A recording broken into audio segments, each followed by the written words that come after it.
Hello and welcome to the third and final Threadspinner threading ritual. I had to pause so I didn't say Eidolon. It's going to be an adjustment. Absolutely. Yeah. We are here to create our characters for Threadspinner GLOW. I'm Luke, and I'm joined by Lexi. Hi, that's me. I'm joined by Molly. Hi. And I'm joined by Mike. Hello, I am also here. Yeah. You all, if you're listening to this at home, have heard this spiel probably twice before now, but in case this is the first one you're jumping in on, and also, my players haven't heard this spiel, we talked about this. The rules of Threadspinner definitely nudge you towards doing everything, in character, and that was kind of by design. I think that's fun. Mm-hmm. I originally was going to enter these threading rituals being very, I'm going to narrate what's going on, and we're just going to be in character all the time. And I decided, you know what? No. We need to establish off the bat, this is not Jordan shit. We're allowed to have table talk. Yeah. We're allowed to go out of character. I think, too, the fact that we're doing this as a podcast makes it a little more necessary, too, because we need some of that framing for the people listening, because this is a playtest. There might be times when we want to explain outside of the narrative what's going on, or discuss how the rules work, because we're all new to this. 100%. The fact that it's a playtest of a brand new game is also part of that. Hey, maybe when Threadspinner Season 2 rolls around, we will go a little more fully diegetic with it, just to see how that feels. We'll see. Yeah. We'll see. That's a ways out. I will say, as somebody who has read the book, I love the way the book is written as a sort of in-universe thing, and the way that the conceit of the setting is such that it can be that way while still being useful as a rules guide for somebody outside the game. Yeah, that was very much the intent. I kept trying to just write it as a rule book, and I'm like, no, I want it to be cool, though. And, when you're designing any kind of game, say you're making a video game, you don't start with the art assets, right? You have gray blobs shooting black blobs at each other until you decide that it's fun enough to, make some character models. But I was like, no, I need the character models, or it doesn't feel right. I also like that you created a conceit that would let you be as indulgent as you wanted with the spiels. In specific situations where it feels appropriate without it getting in the way of explaining stuff. I can be as indulgent as I want, and then I can have another character write a different chapter complaining about how indulgent the last chapter was. Yes, exactly.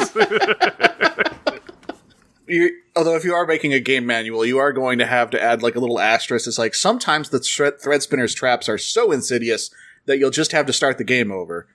I feel like I don't. I feel like I'm missing a reference. It was a thing I remember as a kid in basically every one of the manuals for the Sonic the Hedgehog games.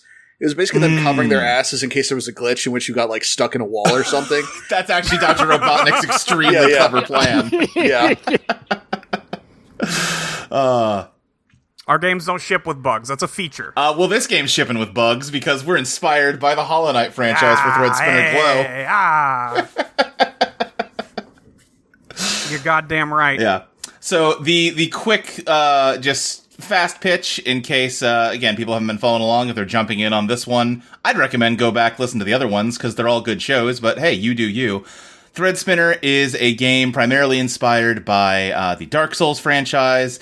It is an RPG set in the afterlife, which we refer to as the Wake. And this campaign in particular stars a bunch of little bug guys, because we're taking inspiration from Hollow Knight and Silksong. Which is also, downstream from Dark Souls. So, we're playing in that space. Yeah. So we are the immortal spirits of bugs that died.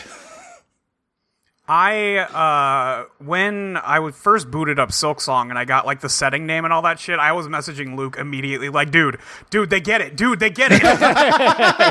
They know what we're doing. And I was like, how do I file a lawsuit? We're all on the same page here. Yeah, when you get to the guy in the high halls that's hidden behind the curtain, but he's just working a spinning wheel forever. Uh-huh. You motherfuckers, you beat us by 6 months.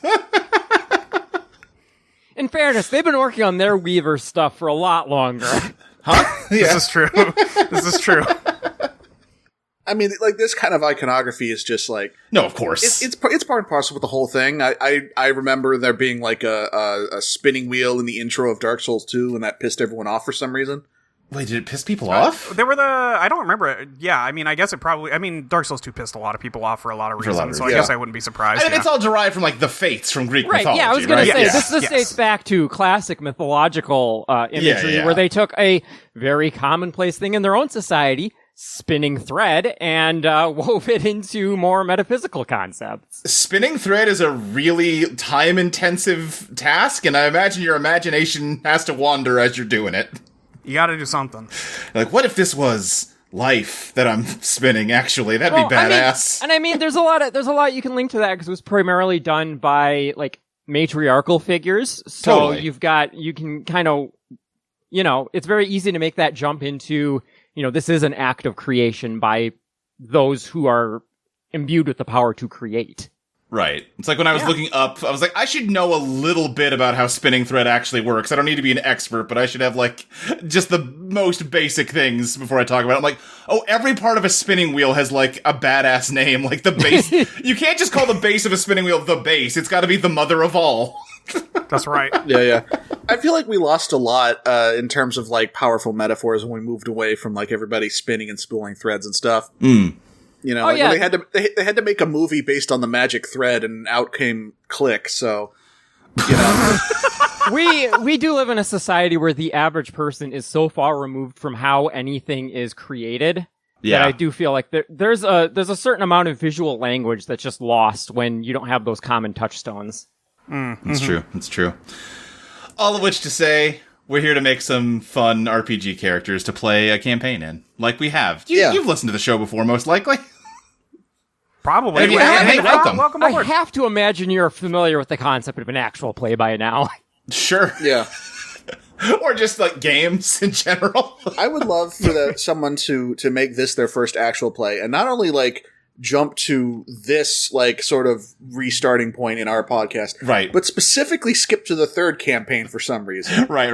Well, maybe they just really like Hollow Knight. They just really like bugs. Yeah. So y'all have done some preparation work. I am ready to get into these. Does anyone want to go first here?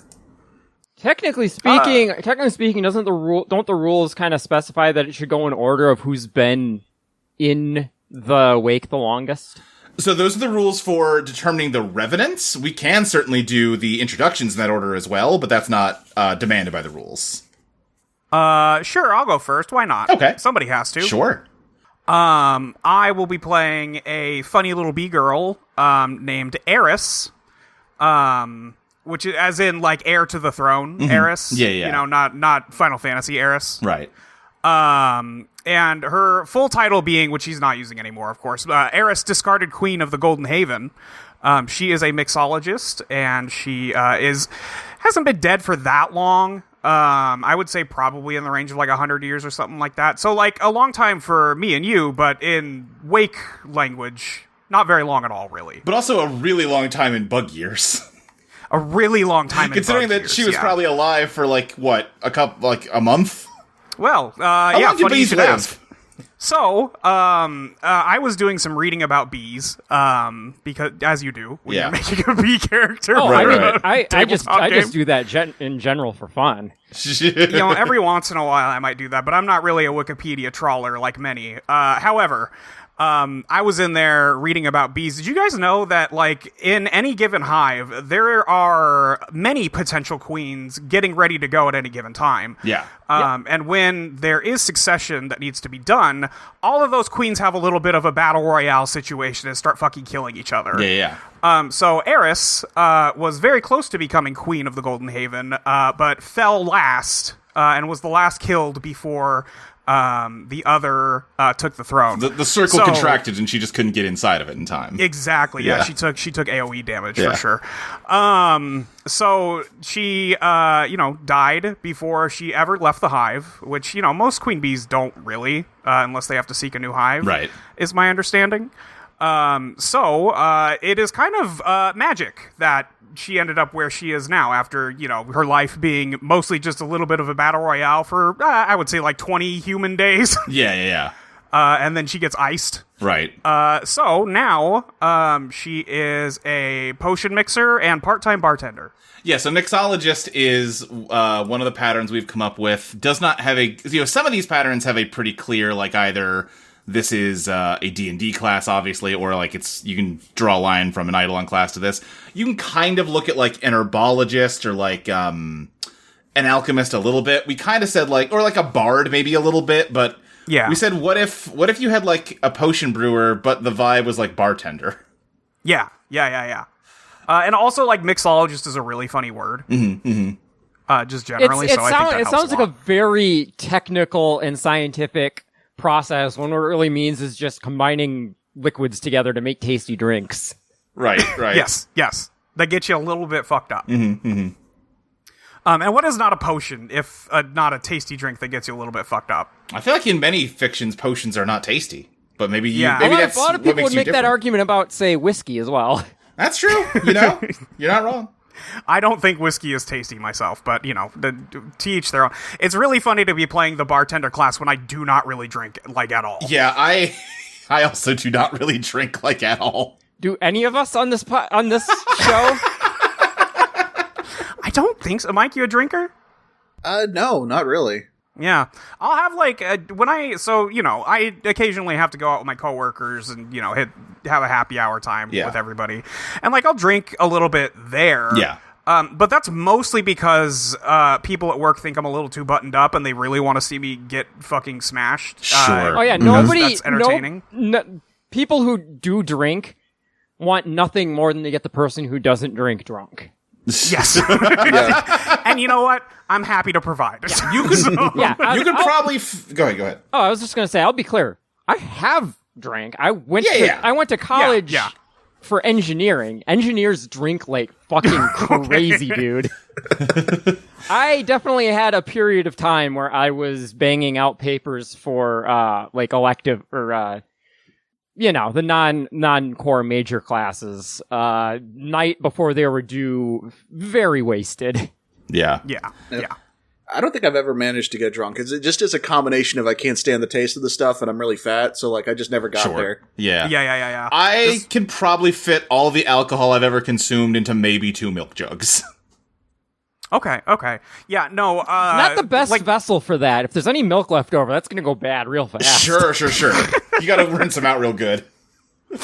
Yeah, I mean, I'll have some drinks here and there. Anyway, this is neither here nor there. No. We'll have fun with it. Yeah, it'll 100%. be fine. Yeah.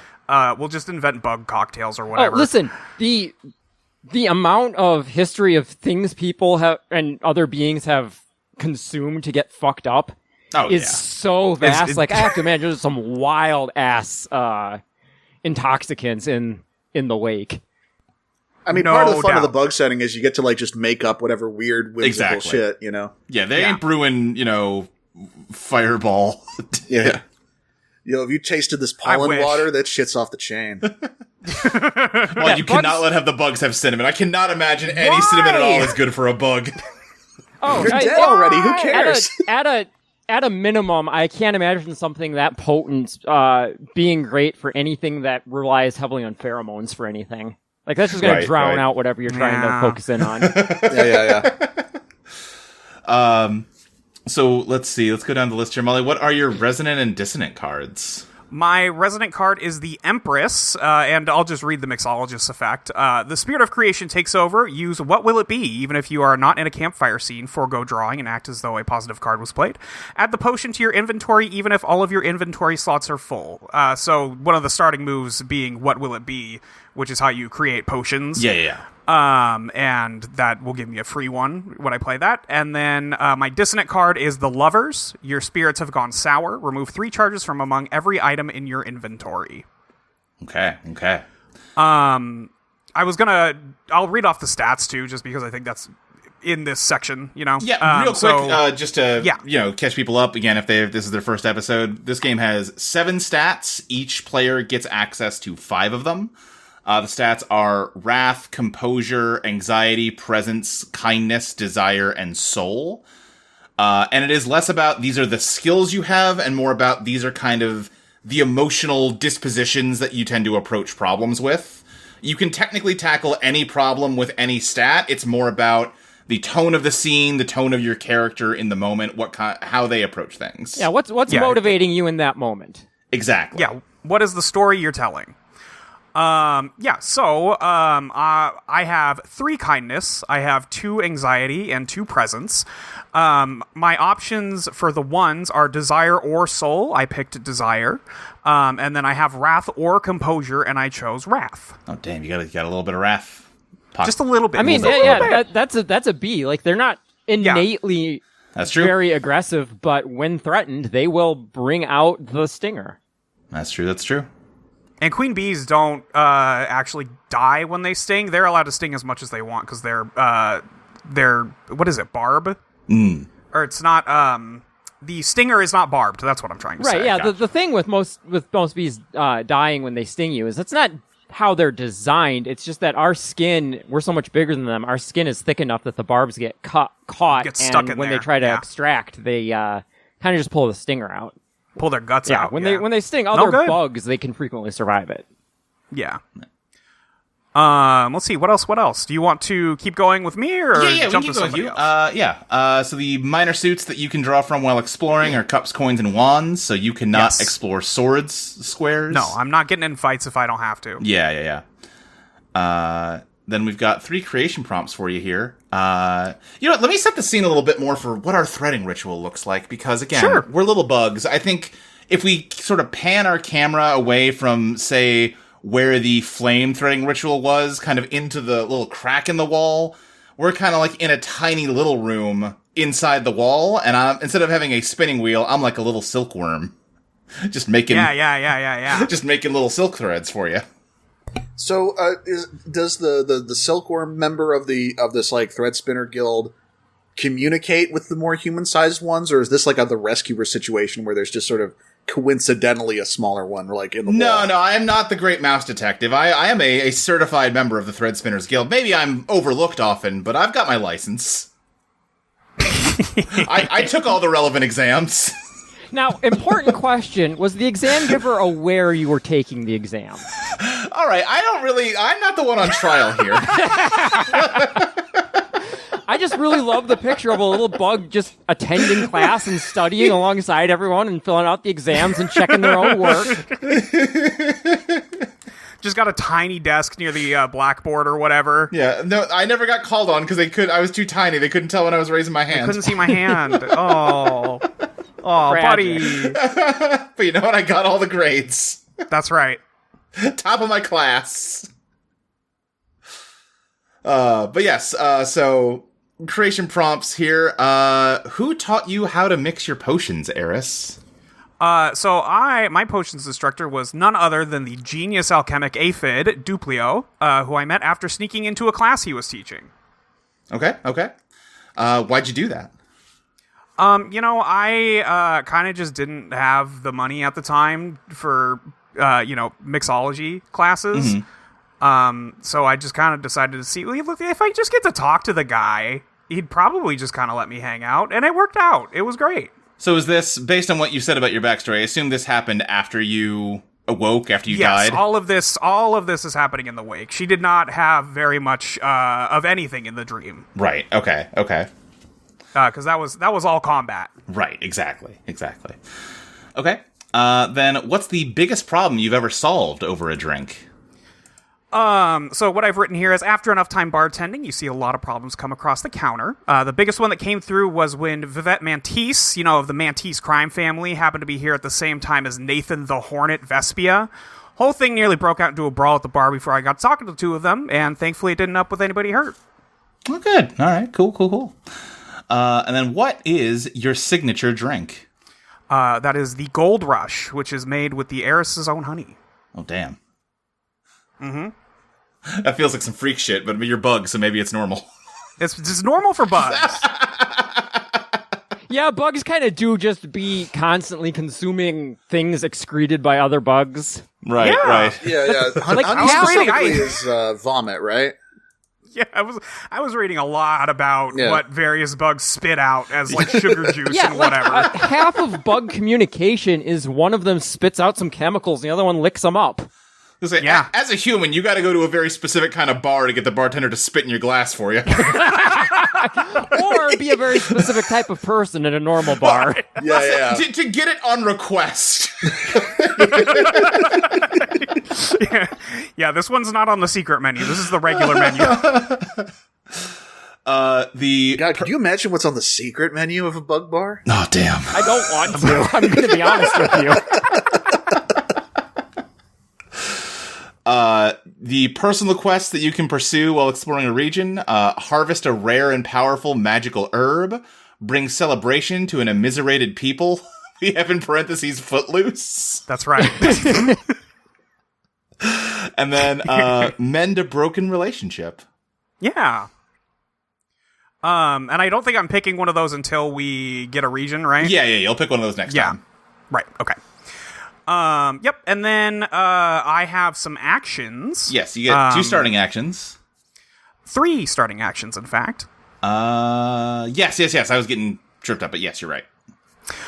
So my first one here, local ingredients. When you first arrive in a new region, the Threadspinner will describe to you what magical ingredients are local to the area and what effects they have.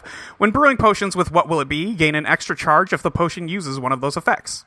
Yeah, and I think that would be like, because looking at the personal quest of like, get a powerful magic herb, I think this is more like, here's something more commonplace. The personal quest would be more like, yeah, hey, up on the mountaintop, they grow this shit, you know? Yeah, here's some crazy shit they have, but here's the regular stuff they have. Exactly.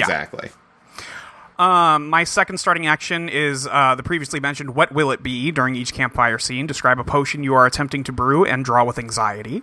The potion will be a piece of equipment with a template. It's a transient potion with 3 charges. Not much else to it. On a positive card, I fill in the power line however I would like. On a neutral card, I fill in the power line, and then the Threadspinner will change 1 word of what I've written. On a negative card, the Threadspinner will fill out the power line themselves. You may repeat this process as many times as you have empty slots in your inventory. Yeah. Probably should specify in the rules that you should get to do this at the beginning of a new region, right? You shouldn't have to wait a whole day before you get any potions, right? I think that's true, yeah. Yeah. I think that's the case as well. Okay. And then my third starting action is I know just the thing. You may always ask the Threadspinner what someone's favorite drink is without mapping the scene, and they will answer it honestly. Gain 5 presents the first time in each scene you provide someone with their favorite drink. I'm gonna have to invent so many funny little bug drinks. You are going to have to invent so many funny little bug drinks. I can't wait to, like, in my head, Heiress is just, like, carrying around a cabinet of various drinks, liquors, what have you. Yeah, you've got, like, a backpack, but it's a full, like, cupboard. Right. Yes. This is exactly what I'm thinking. Cupboard is good, and then my brain jumped to, what if it's, like, a hotel mini fridge? Absolutely, yes. With just little straps on it. Yep. So, she's carrying that around. My one advanced action that I have taken is In Vino Veritas. When you share a drink with someone, you do not need to spend any resources when lifting a shroud to map the scene to learn more about them. Okay. Yeah. Trying to think. Do you have any other details you'd like to share about Heiress before we move on? I'm gonna do my best to play a character who's just niceys this time. Yeah. Versus, I've never done that. So I'm gonna do my best. We'll see how long it takes for the darkness to take hold. We'll see. She's got that one wrath. And sometimes that's all it takes.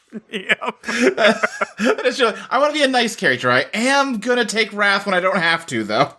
Hey, that's right. Yeah, you betcha. Honestly, I think any nice person needs to have a little wrath in them, or else they'll get eaten alive. Sure.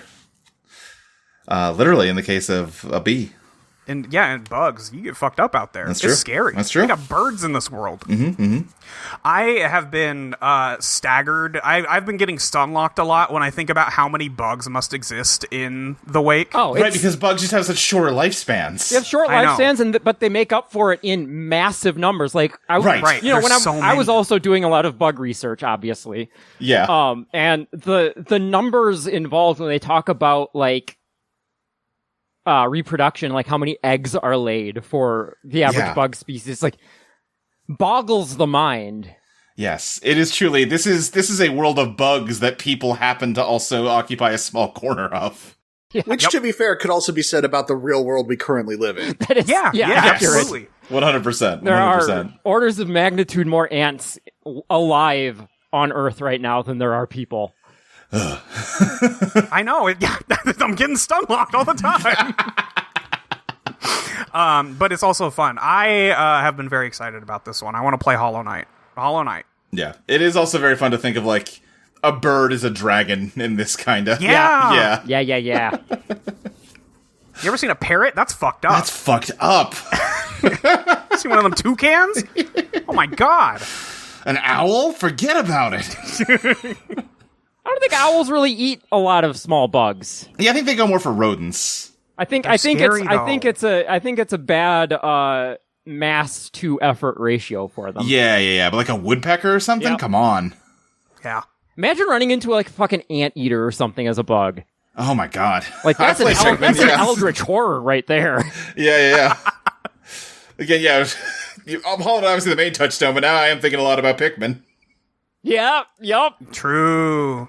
I haven't played that game. It's very much leaning into, like, yeah, a frog would be the most fucked up thing in the world if you were a little bug.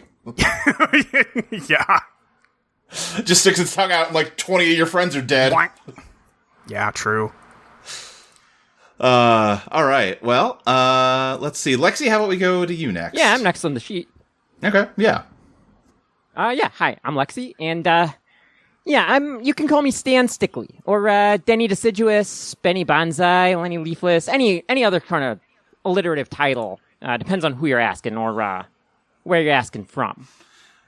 Do you have a default one you prefer? Stan is one I never use for, any jobs or anything. That's just for friends, you know? Okay. Stan Stickley, Denny Deciduous, Benny Bonsai. So are you a stick bug? Yeah. How'd you guess? All right, no need to be rude. No, it's a valid question. I spend a lot of my time, as a tree, you know? Mm-hmm. As you may be able to tell by some of my, nom de plumes over there. Yeah, exactly. You're playing the Master Thief, which is obviously our kind of take on a rogue, but our sort of tweak on it is that instead of just being a thief, you are like the head of like a group of thieves. And specifically, you have voluntarily died to steal a treasure from the afterlife with some kind of plan to come back to life with it. Yeah, absolutely banger class concept, but also forced me to do a lot of thinking about, what kind of a living world bug society am I from Right. if all of this is a thing? Right. I kind of had to settle from being from a dream that's sort of a Bug's Life, sort of anthropomorphic bugs, but in a world that's very much still what you would expect bugs in our world to be like. Sure. I think that all makes sense.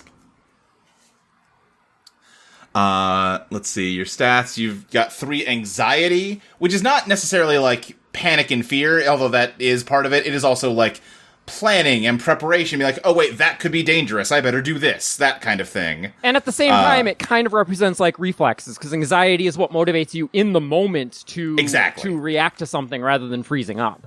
Exactly. Then you got 2 composure, 2 desire.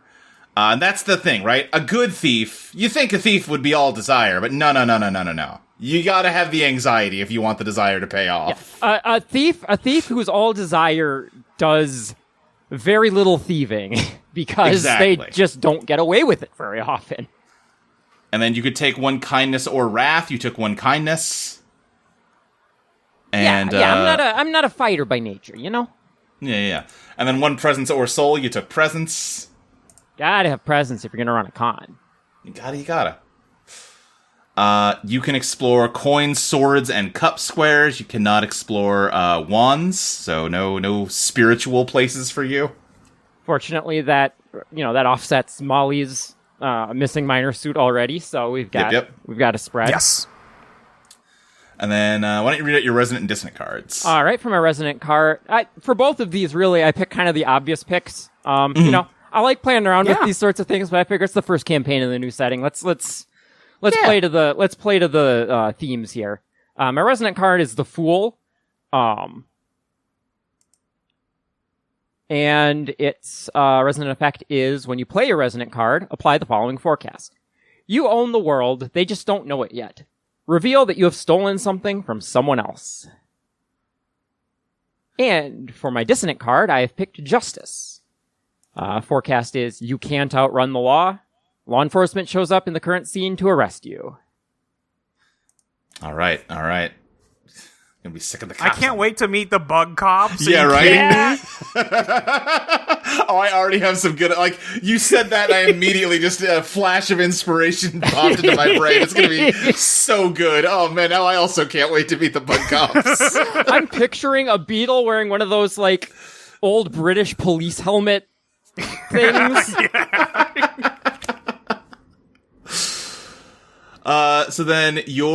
So as the mixologist, Molly did not have any starting equipment because she's constantly brewing up potions. But you have a piece of starting equipment, a lockpick set, which you should come up with a custom name for, because it is not a normal lockpick set.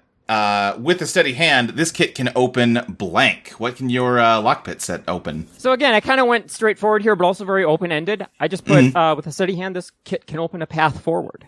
So that might be unlocking a door. That might be creating a door where one did not previously exist. Yeah. It might even be used to, say, get a person who is guarding a place to move. Okay. Yeah. What do does this just look like some tiny little bug lock picks, or is it like a different kind of tool that serves that purpose? Ooh, there's a good question. Imagery of it.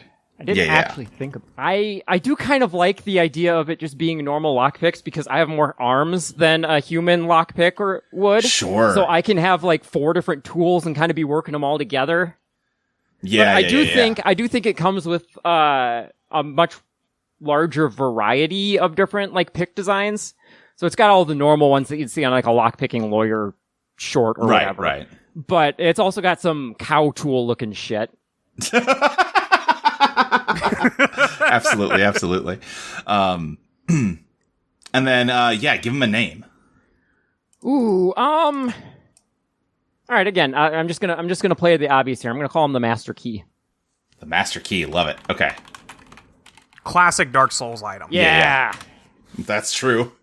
You're picking the key that you could get in a lot of trouble with in Dark Souls 1 at the start. Oh, I fully hope I get into a lot of trouble with this thing. I think we'll find trouble. Yeah.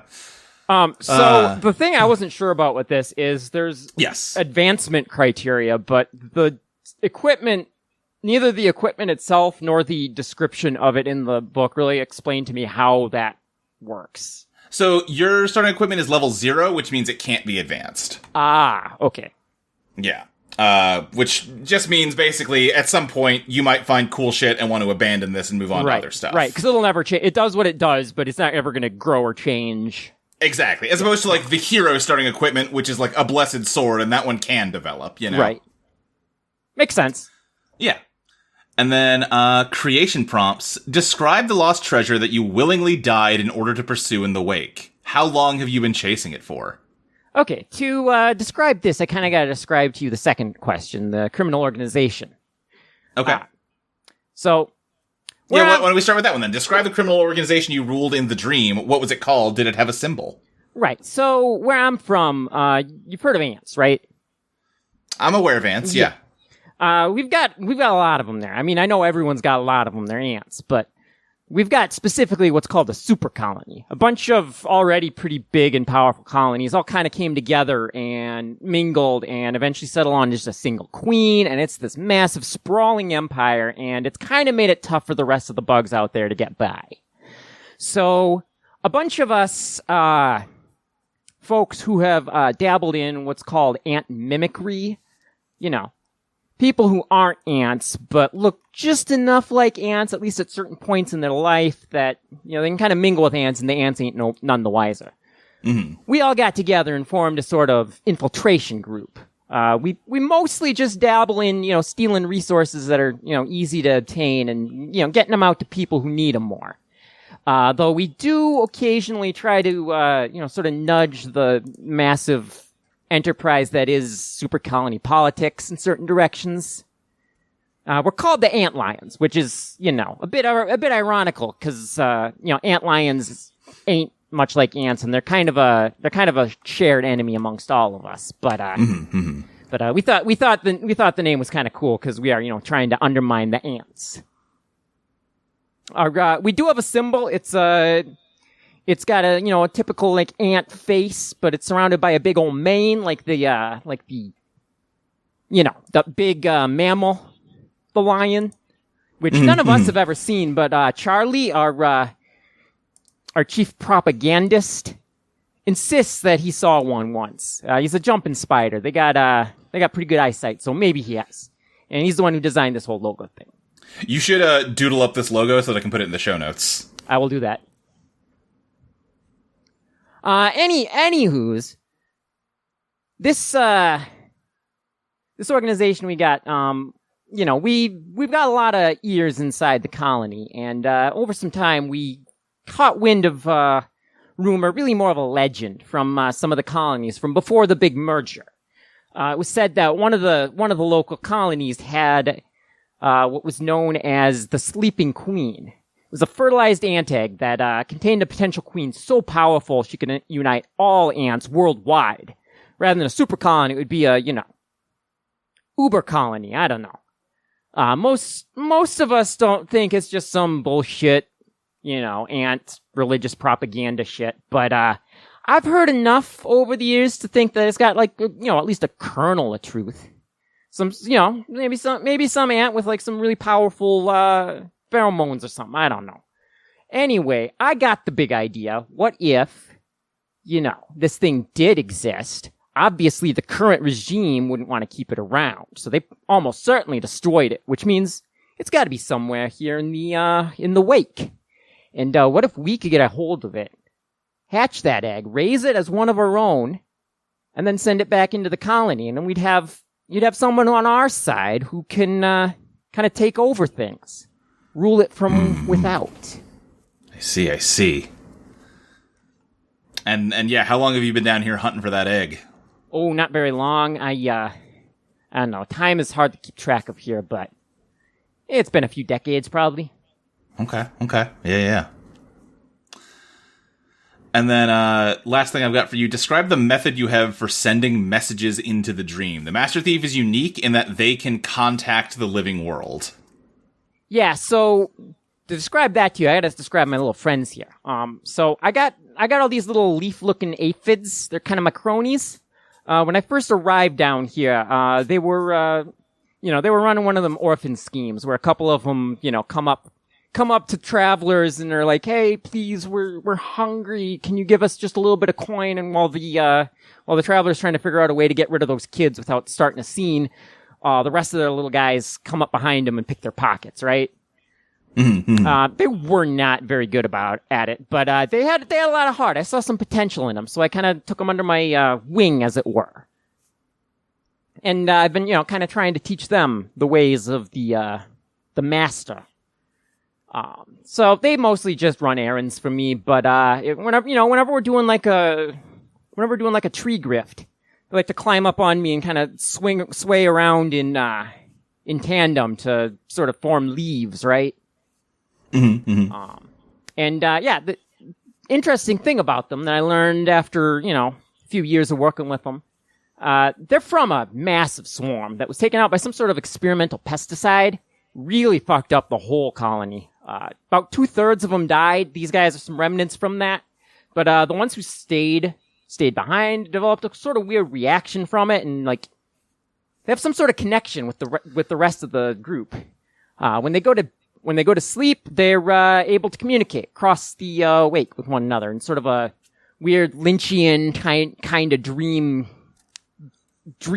message type thing. Great. So this pesticide has given them the second sight. Yeah, something like that. Unfortunately, these guys aren't very bright, and so if one of them falls asleep and is communicating with one of the other ones, it's just kind of a mess of like a normal dream. You can't really make heads or tails of it. But if all of them go to sleep at the same time with the same message, it's strong enough to make it through and to come back in some semblance of, being able to be understood. Great, love it. You might have said this and all that, and I apologize, but I think you also said when we were talking that under normal circumstances, these guys just hang off of you and look like a coat made of leaves. Pretty much, yeah. Yeah. Like you're just wearing like a nice like raincoat that's actually your henchman. Yeah. I picture them as being sort of little mailer demon-like figures. Yeah.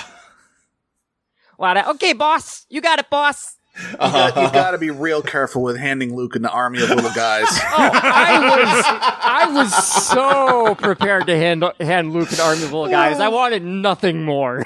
Oh, yeah, well. Hope everyone's, not sick of this voice. Nope. I'm sure not. Been a few years. Dusted it off.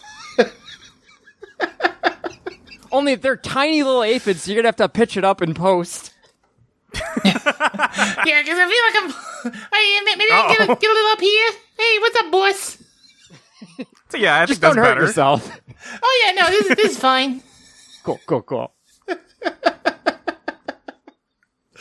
Okay, then your personal quests, you've got steal the region's greatest treasure, organize a new chapter of your criminal organization, or expose the darkest secrets of the rich and powerful. Yeah, sounds fun. Yeah. And then your starting actions, we've got casing the joint. Whenever you first arrive in a new region, the Threadspinner will describe to you the overall wealth of the region, its richest institutions, and its iconic treasures. That might help with stealing one of them. Yeah, good to know what's on the docket. Exactly. Dead drop. During each campfire scene, you may send a single 5-word message into the dream. Yeah, where your 5's subordinate... about what those mooks can remember at one time. We can each do 1 word apiece. God, the first few times we tried it, they were getting the order mixed up. It was a mess. Yeah, meanwhile in the dream, like, dang, another jumble from the boss.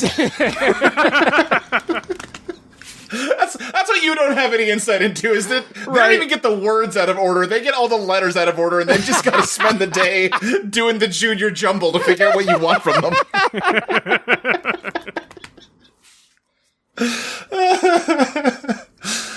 During the following campfire scene, they will write down a reply and set the paper on fire, causing the note to awaken in your possession. That's so you really fucking cool. Yeah. And then situational awareness. At any time, you may spend 1 anxiety thread to ask the Threadspinner if you are currently in danger without mapping the scene. The Threadspinner will answer only yes or no, but they will answer as honestly as they can. All right, and then for an advanced move, I have chosen ambush. Okay. Which I am pronouncing in the way that makes the most sense for a being such as myself. You ambush. I ambush. So when I sneak up on someone and attack them without alerting them to my presence, I may spend 5 composure thread to clash by drawing a card of my choice from the discard pile instead of drawing. Yeah. I can count Classic cards, from baby! Yeah. Fuck all these new moves we came up with. Here's one from Eidolon. That's right. Hey, when it works, it works. When it works, It's a it works. classic. Yeah. Any closing details you want to share about Stan Stickley? I would say that part of the reason he has so many aliases is because he keeps getting into a lot of trouble everywhere he goes. He's wanted in Underlog, he's wanted in Tree Hollow. Cause he keep his main, obviously he's got his main mission, but to keep things moving, he's been kind of stealing whatever he thinks could be useful to the cause and, finding ways to courier it back to the dream for his crew. Yeah. Now, is everywhere he's in trouble named for, like, proximity to a tree, or... I mean, it's bug world, so there's a lot of them. Yeah. I mean, where do you find bugs? We got dirt, we got trees. Which one you want? I mean, yeah, there's garage overhang, but that one doesn't roll off the tongue as well. The guys living in garage overhang are weirdos. Ugh, mud wasps. You don't wanna hang with them. We have so many mud wasps. No. They're not as bad as normal wasps. They're mostly kind of dumb and just get lost in our house and die, and then you have to clean up their bodies. Yeah, they're not typically very aggressive, but they're a pain in the ass to try and, like, if they do get in, you can't really do anything about it. Yeah, they don't really sting the way wasps normally do. It's more just, well, here's some new bug corpses on my windowsill to clean off today. Cool. Yeah. Great. The Wake version of your house is just Keystone Cop shit right now.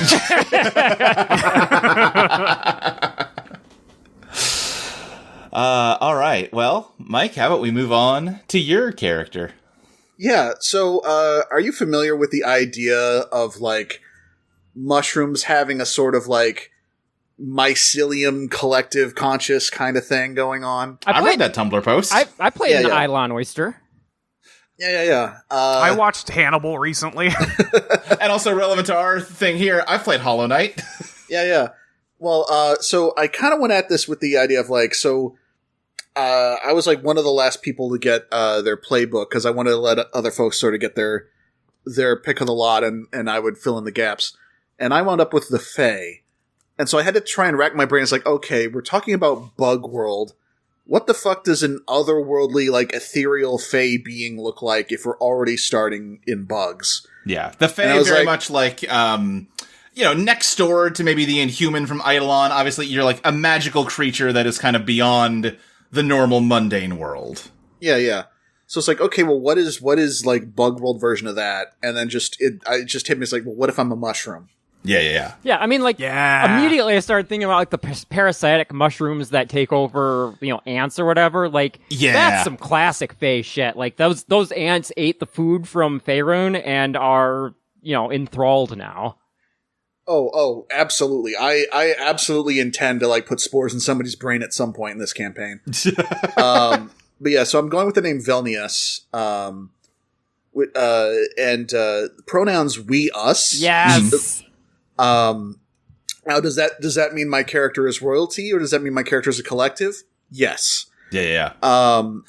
I do also like that, compared to Molly and Lexi, you've written your name in a much larger font and italicized, which I'm choosing to believe is, like, the proper style guide way to spell this name. It's a bigger name. I'm assuming Fey Magic caused it, because I didn't do that on purpose. It just kind of happened. I'm not good with spreadsheets. But yeah, so let's see. Resonant card Death. Your magic is stronger than reality. Choose one law. It does not apply to you. Dissonant card Temperance. You are as frivolous as a fairy tale. Non-magical beings are immune to your influence for the rest of the day. And basically, so the idea for Velnias specifically is I'm operating on the idea that as a sort of collective sort of mind meld of, like, what sort of is just all mushroom. Yeah. I think it kind of sort of bridges the gap between the dream and the wake, because they're constantly growing and dying off and sort of cycling in and out. Right. Like we're talking about I'm being very loose as far as, like, what species of mushroom Velnias is. Totally. But the idea is, like, I'm kind of ship of Thesising this shit, and my main motivation is to just spread my influence, and by influence I mean my spores, and just grow and digest and just make as much of the world around me mushroom as I can.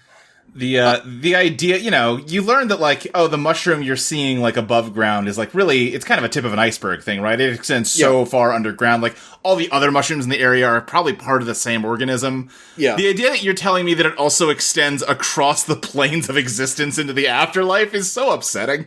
Yeah, well, I mean, I'll just say it, like, a huge part of the influence of, like, where the inspiration for this character is that one fucking Tumblr post. Yeah. There are guys threatening a mushroom with a gun, and he's like, you cannot kill me in a way that matters. Totally. And it's like, okay, well, that's where I'm going with this. Yeah.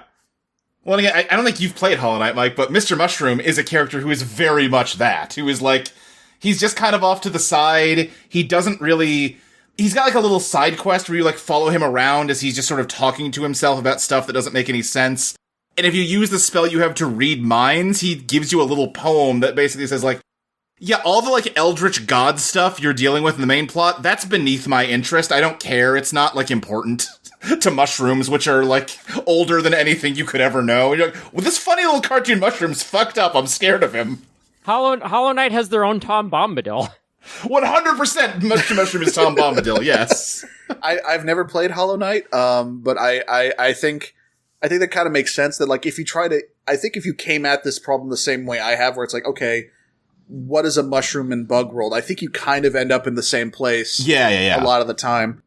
But yeah, so, and as far as, like, character age, what I'm working with is that, like, well, Velnias is part of a collective that's been around since time immemorial, but, like, I would say that this particular, like, iteration of the, like, the sort of the unit that I'm going to be playing is relatively young. I would say, I'd say it formed, like, probably shortly before joining the guild and meeting the rest of the cast. Okay.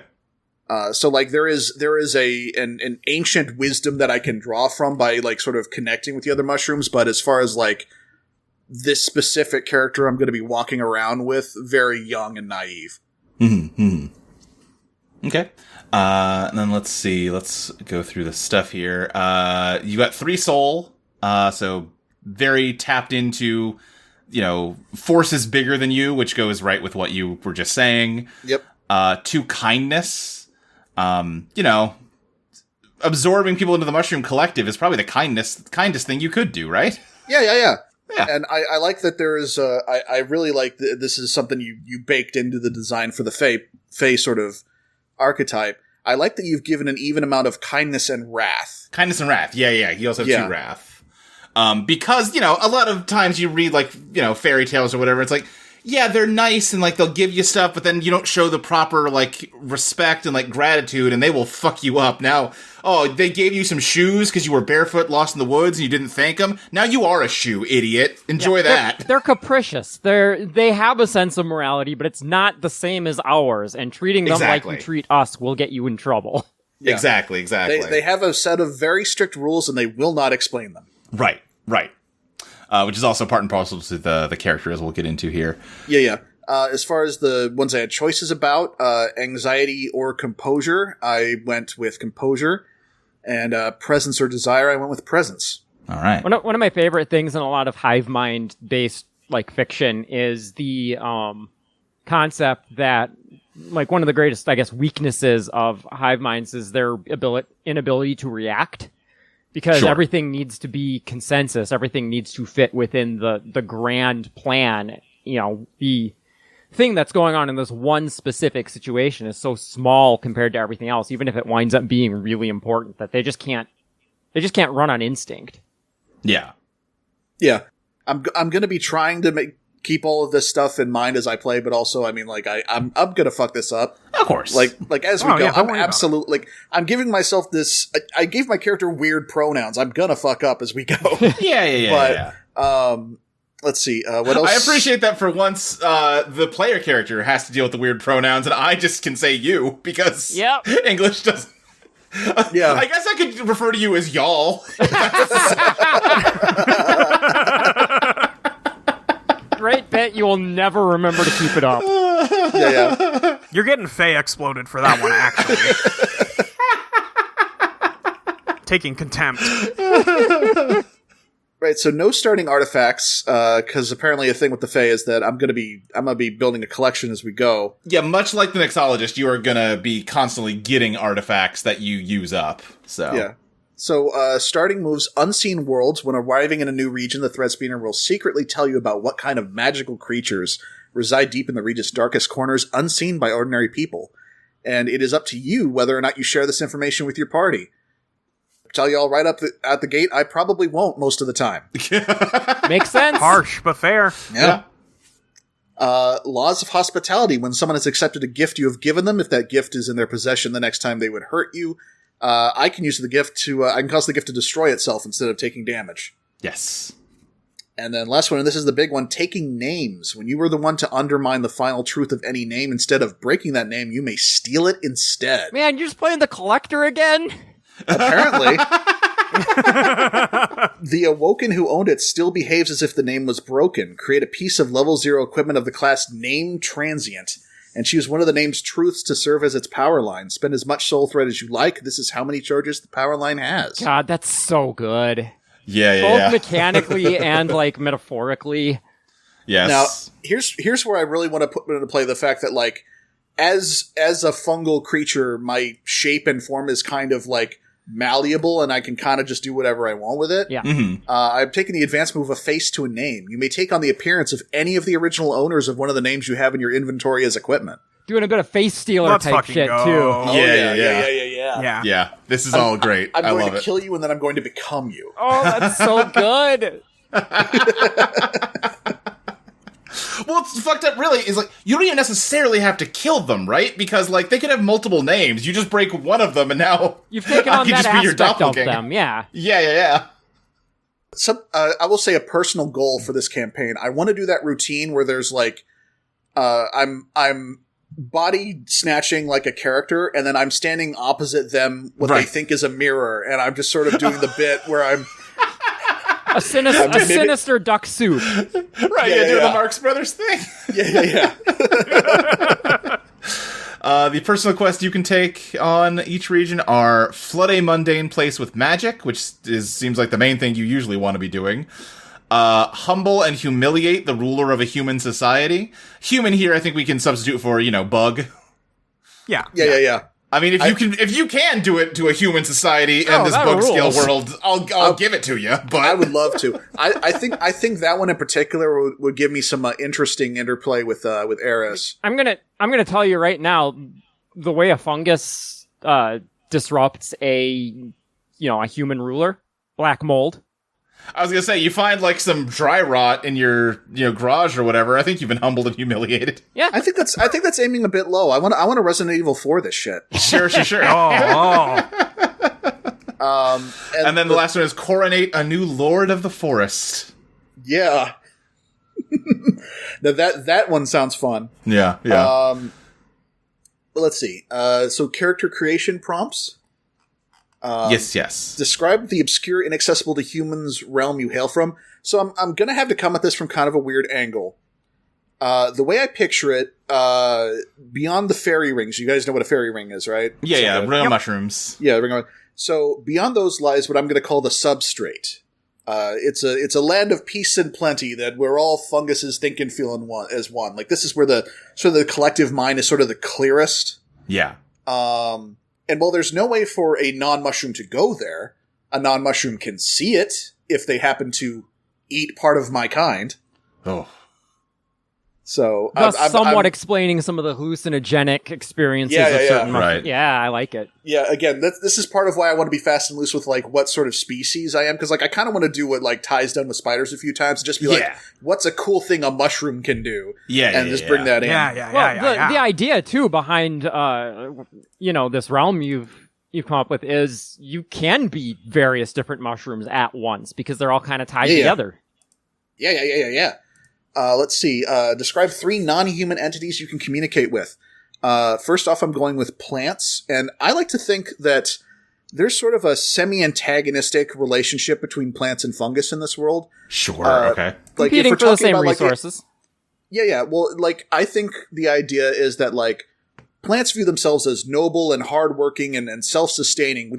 We're good, honest creatures who photosynthesize our own damn food.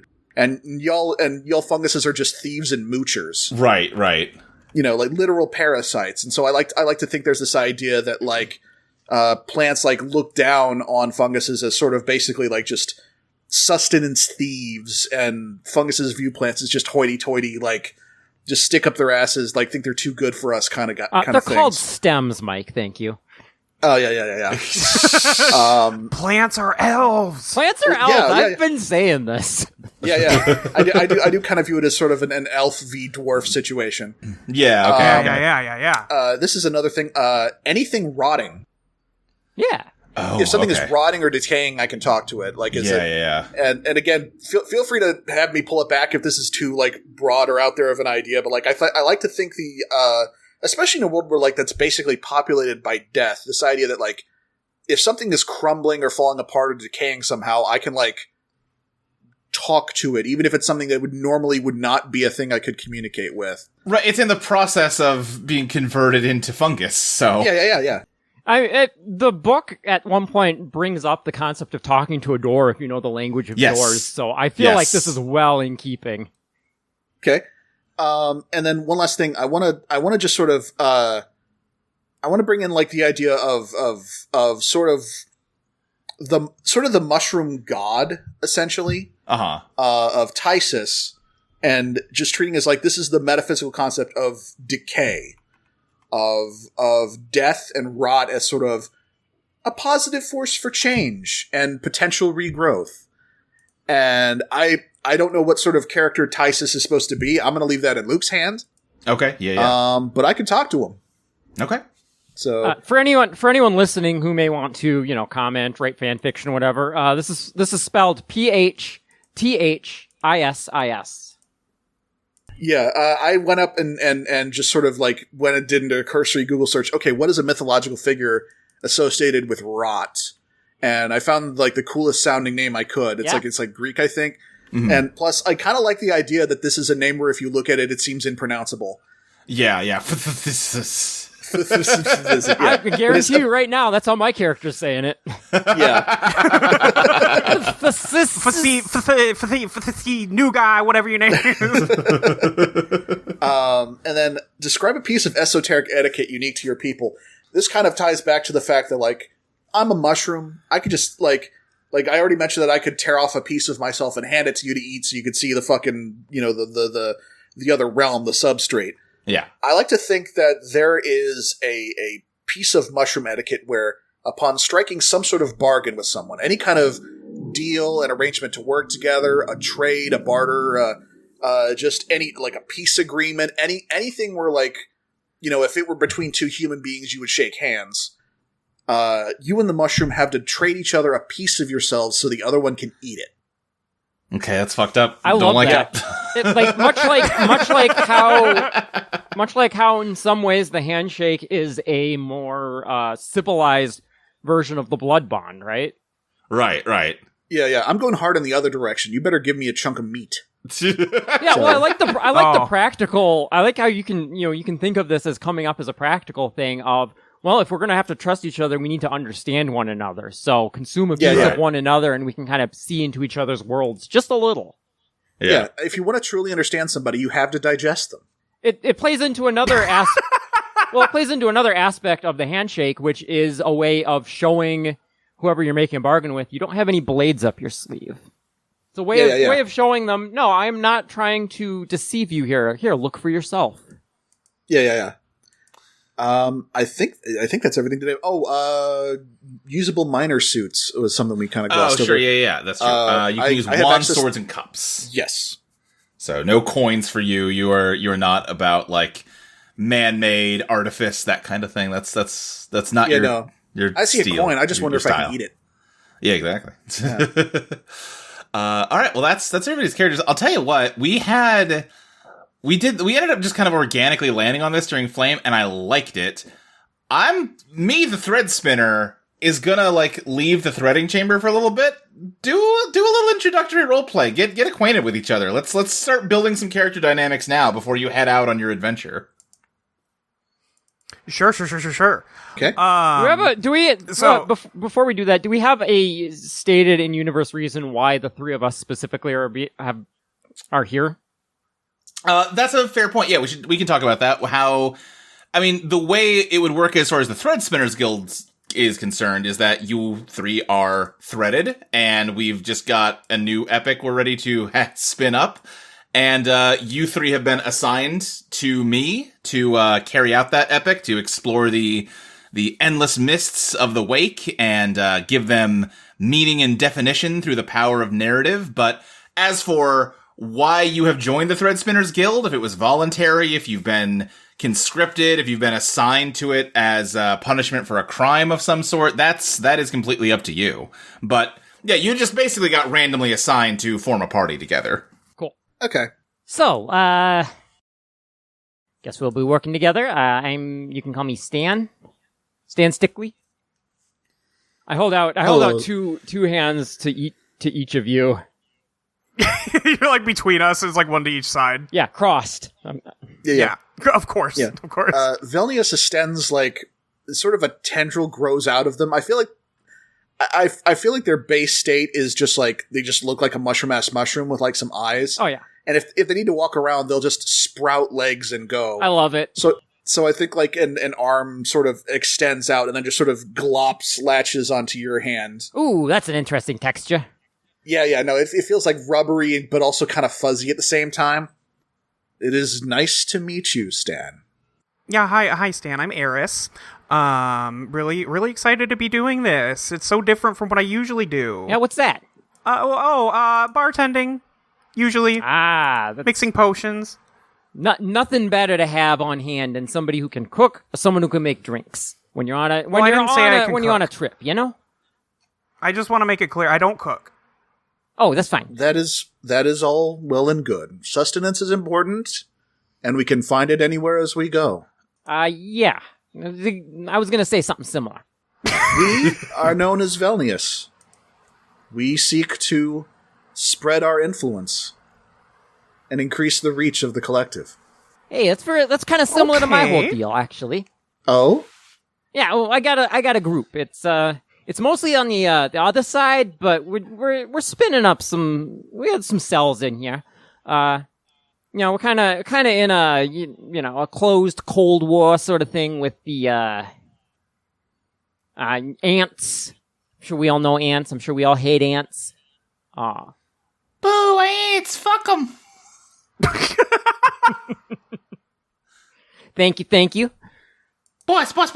Hey. Is this guy an ant? No, Okay. this guy's not an ant. You want to actually kill him anyway?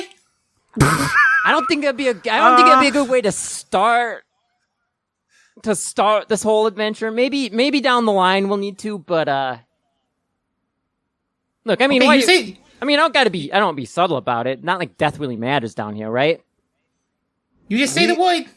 We have found that ants have their uses as vehicles. I like the way this guy thinks. Heiress is getting like weirdly close to Stan and looking at the little. You have little buddies. Yeah, I got a whole flock of them. Guys, this is Heiress. Hey, how you doing? Hello. She's just poking. Oh, hey, watch the merchandise, sister. Oh, sorry. Yeah. Yeah, no, these are my little cronies. They're learning from me. They help me out with stuff.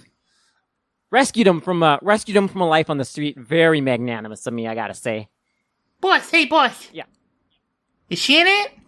No. Okay. No, so she's a bee. They have some similarities with ants, but they're much nicer. Okay. Well, I would say so. Yeah. It's fine. Yeah. No. No, bees make sense to me. Ants are little freaks. Really anti-ant in here. We are curious. Are your little friends part of the guild? They're part of my guild. That does not answer our question, but... Oh, you mean like the thread stuff? No.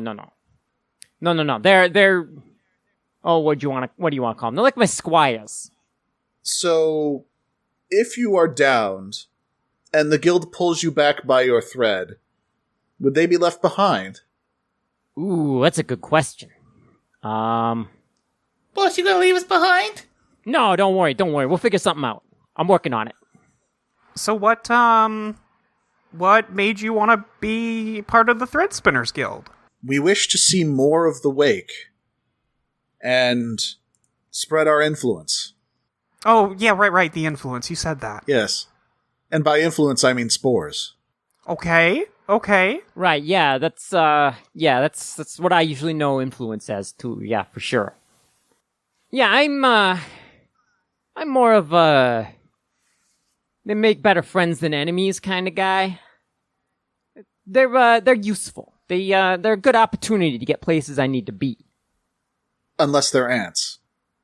Well, I've been fortunate enough not to run into any of the ants I got beef with, but God forbid. But I can work with an ant if I have to. It's ants collective that's the problem. How do you feel about uncles? Hey, that's a good one. I mean, people like us, we kind of got to be okay with uncles, right? Because we all got like 2 million of them. Yeah. I do have a great number of uncles, yes. Yeah. Right, so this is gonna be a good time. And you guys know where we're headed? No, not yet. Hey, that sounds like a great time for me to come back in. Yeah. Just get some initial dynamics. Yeah, no, I like it. Absolutely. Yeah.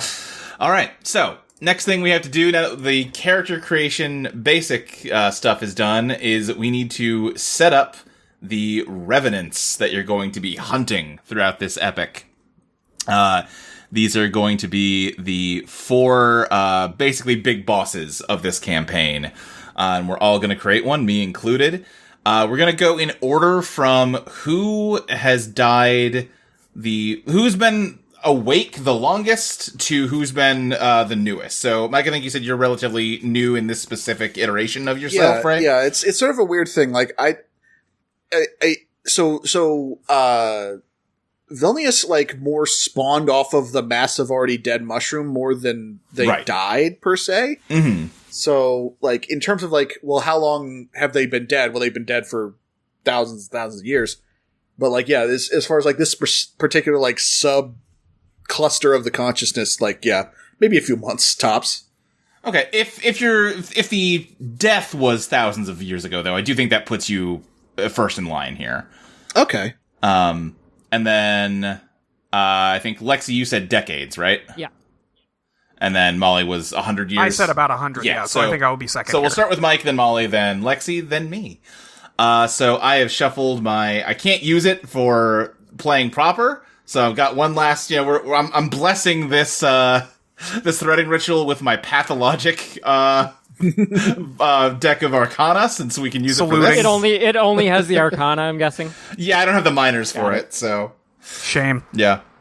But Mike, the card you're getting to define your revenant is Temperance, which is, let me find it on the list here. Describe an individual from your era who transcended society's artificial boundaries. So this doesn't necessarily have to be dissonance. What's that? Oh, it's also your dissonant? That's fun. Yeah. This does not necessarily have to be someone from, like, Mushroom Society, just someone from the time that the Mushroom Cluster first died that they're aware of in some capacity. And you can take your time thinking about this. Okay, so when mushrooms first started dying would be about when mushrooms first started showing up, I would think. That makes sense. So we're talking, like, primordial Earth here. Yeah.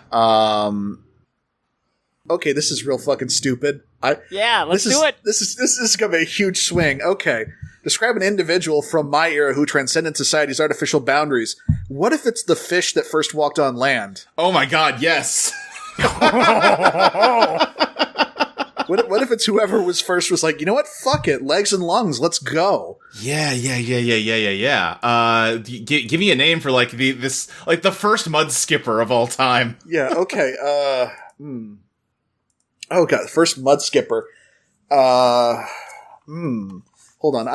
I've been going a lot with like mythology here. I want to go back to that well. Give me a second. Yeah. Well, Mike's looking that up. I just want to say the one guy who's more interesting to me than the first guy who went on land is the first guy who went, actually, we're going back to the sea. Because that's how you get shit like whales. Yeah. Let's go with Oannes. Oannes, how do you spell that? Oannes.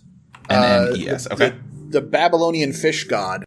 Ooh, yeah. Okay, I like it. Into it. All right. Yeah. Babylonians being kind of the closest our, modern history can come to the ancients. Yeah. Primordial creature, the first organism to walk on land.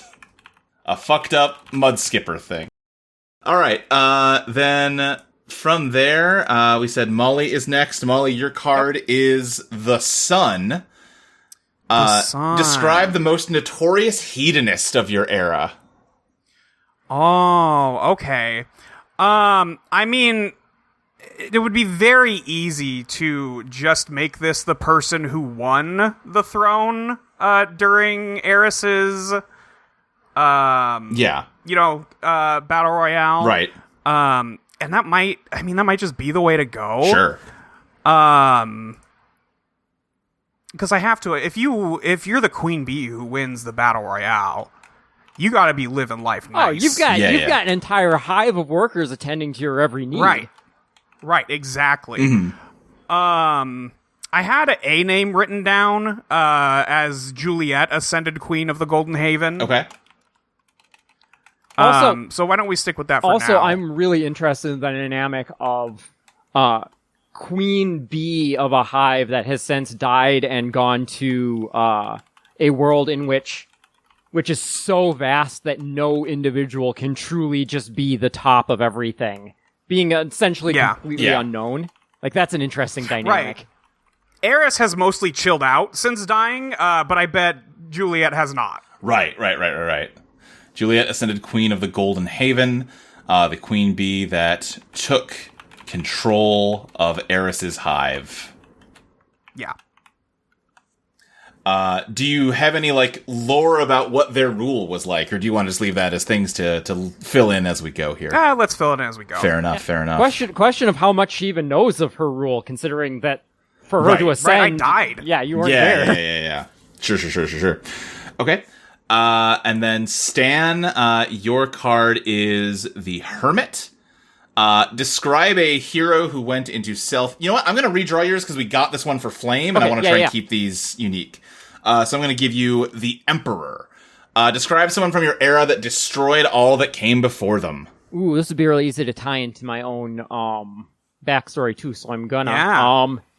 I'm gonna say it's the leader of the ant army that first formed the Mega Hive, which happened before my time, but you know how it is. Ants don't live that long either. So the original guy who did it, he's down here somewhere, and it took me a while to find out anything about him, but I did, and he's still up to his kind of his kind of ambitions, right? Mm-hmm. What's a name you got? Yeah, I got to think about that a sec. Hold on, I got an idea. I just got to cross-reference something. Yeah.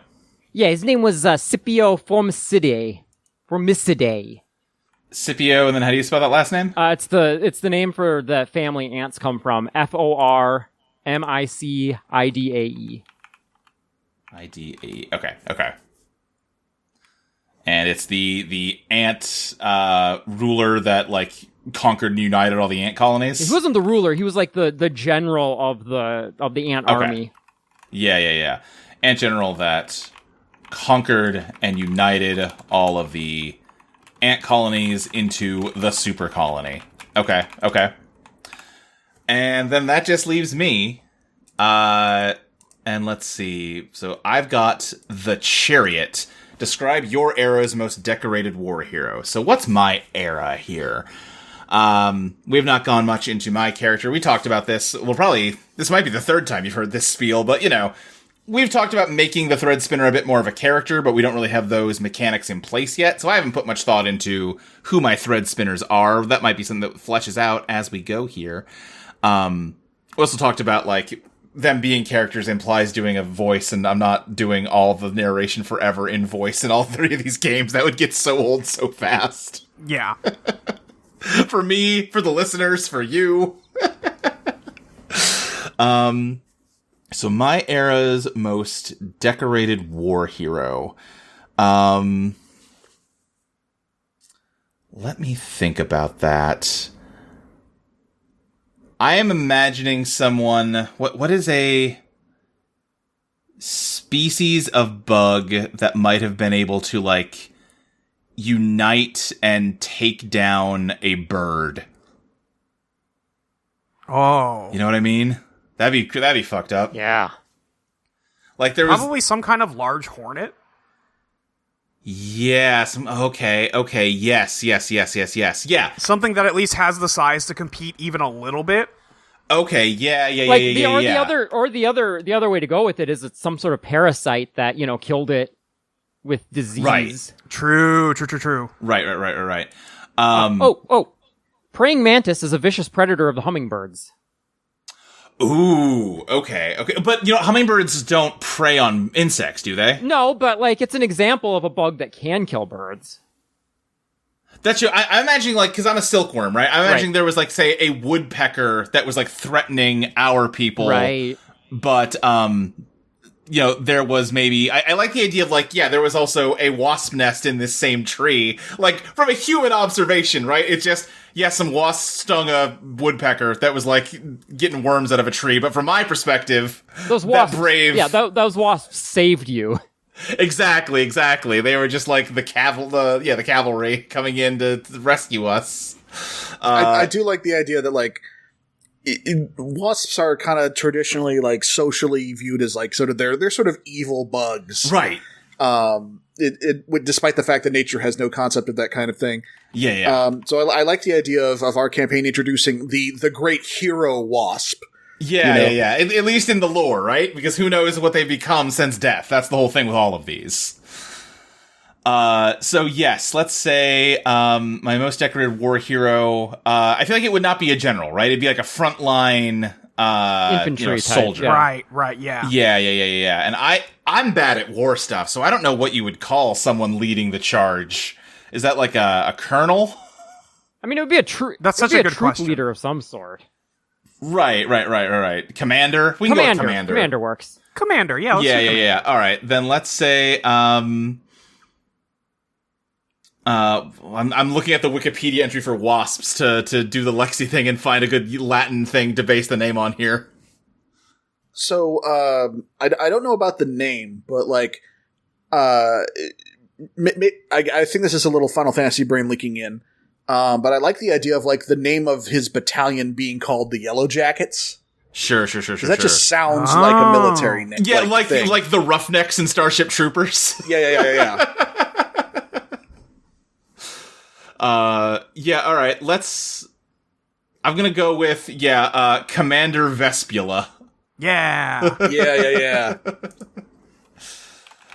Commander Vespula of the Yellow Jackets.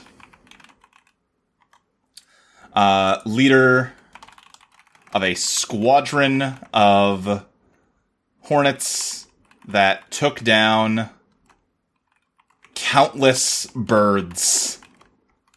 Yeah, okay, that's fun. Nice.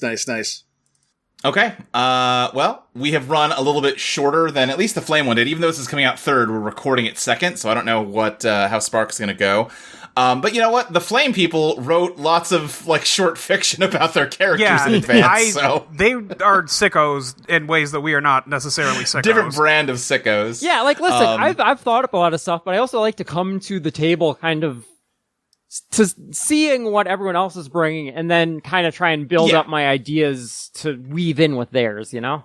I'm definitely much closer to you on that spectrum than, say, a Maxi, who will come to... Who has been insane I for a say year. this in love, but will come to a game with, like, a short novel written. I definitely prefer to, like, come into a campaign with, like, honestly kind of the bare minimum and then just seeing who the character becomes as we go. Yeah. So... Well, and my thing, I talked about this in the proto GM notes a little bit, but, like, any prep I do especially, like, is not going to survive the table, so why bother putting that much work into it? Sure.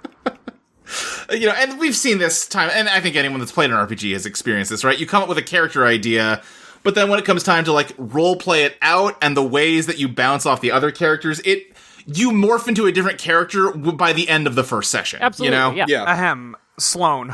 Yeah, Sloane's a very, like, shining example of that. We're, like, supposed to be shy and introverted and turned into Zoe by the end of that first episode.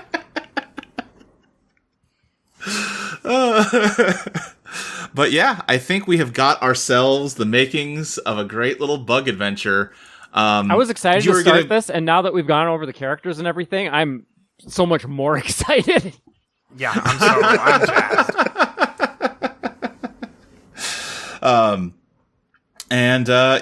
We're going to you're going to be exploring a vast world, but also you're never actually going to leave the Threadspinners Guild. You're just all of your regions are different places that bugs have taken up residence in the walls of this complex. I like to think of the fog over the map or whatever, instead of being the sort of ashy mists that the book describes. It's more like sawdust. Sure. Yeah. Are we going to draw a region before we go? Oh, yes, we do have to do that. You're right. Mm-hmm. We got to decide what our starting region is going to be. So let me give this deck one last shuffle. Yeah, I was going to say, because I know you did that for Flame. Yes. And they got the star, which is... Yes. Really funny. Really funny. A real fucked up one to start on. It'll be fine. All right, giving this a shuffle. If we hit the star here, I'm going to pick a different one just for variety's sake. What did the star do? It gives you a cursed constellation that changes out your stats for despair. Oh, jeez. All right, here we go. Drawing the card. The Fool, which means I think you guys get to pick, right? Ooh, okay. Let me double check. I believe so, or if the party collectively chooses any other card in the Fate deck to act as the region's governing arcana. Okay, yeah. Do you want to just redraw, or actually... Does anybody have any strong feelings about this before I propose redrawing so that we don't have to make the first one that we pick?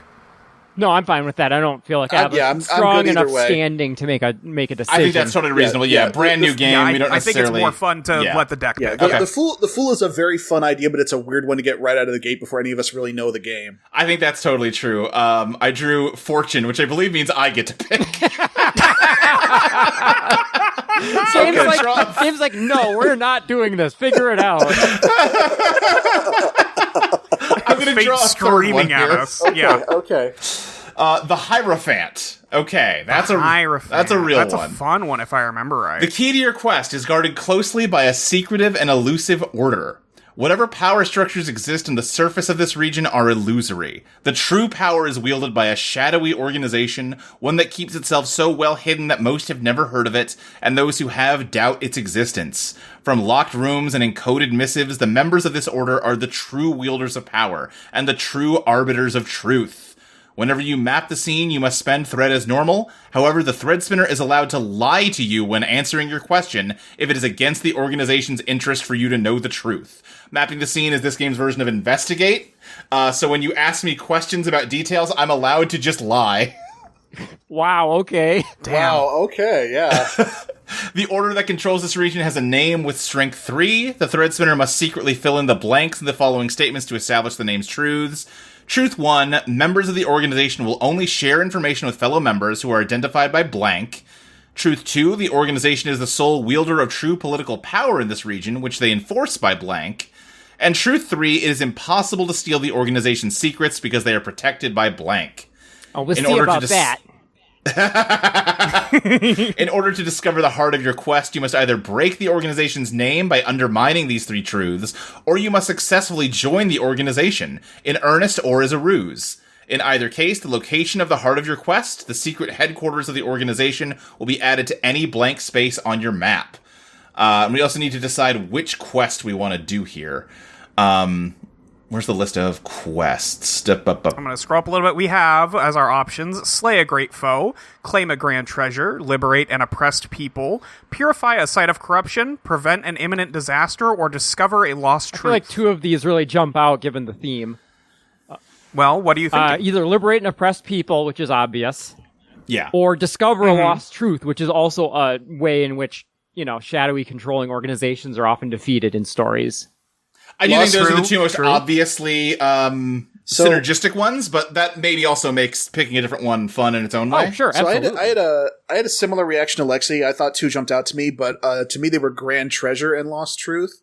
Okay. So I think we might want to just go with Lost Truth. It sounds like we're triangulating on Discover a Lost Truth. Sounds like we're hitting Lost Truth. Yeah, let's do Lost Truth. Okay. I love stories in which you uncover some long hidden secret that completely topples a corrupt focus of power.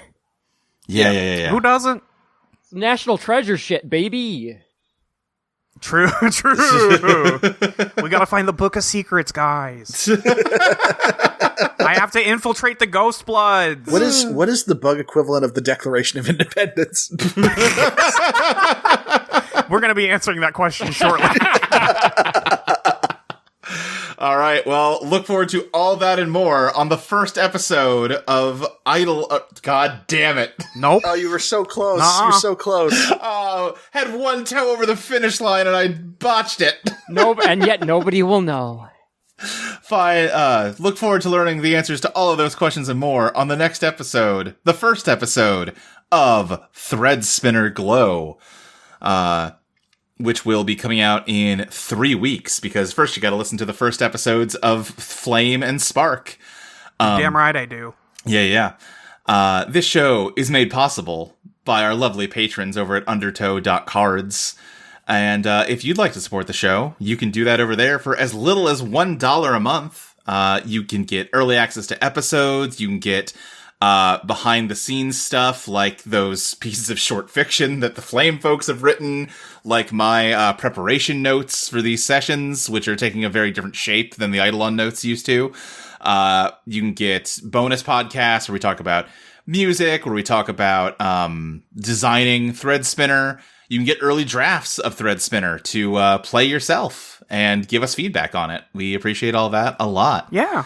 So, undertow.cards. Check it out. And we will catch you on the next episode of Threadspinner GLOW. Threadspinner GLOW is made possible thanks to generous donations from our patrons, including Chellis Galactica, Foynich, Flashback to Reality, Oh, There Goes Causality, Fire Princess Reviews, Johan159, The Cat Fangs, Hazel, Kenning, The Stand User, formerly known as Austin, Veldrin, Mage of Spade, Great Big James, Musical Silence, Julie Lowe, Moxie Dougherty, Miglig, Ollie Amorous, Alexander Moore, Nora Blake, Jess the Bunny, Shobun Peridot Rose, Tigers, Valor World Splitter Carmichael, Radioactive Bears, and Amber Weaver.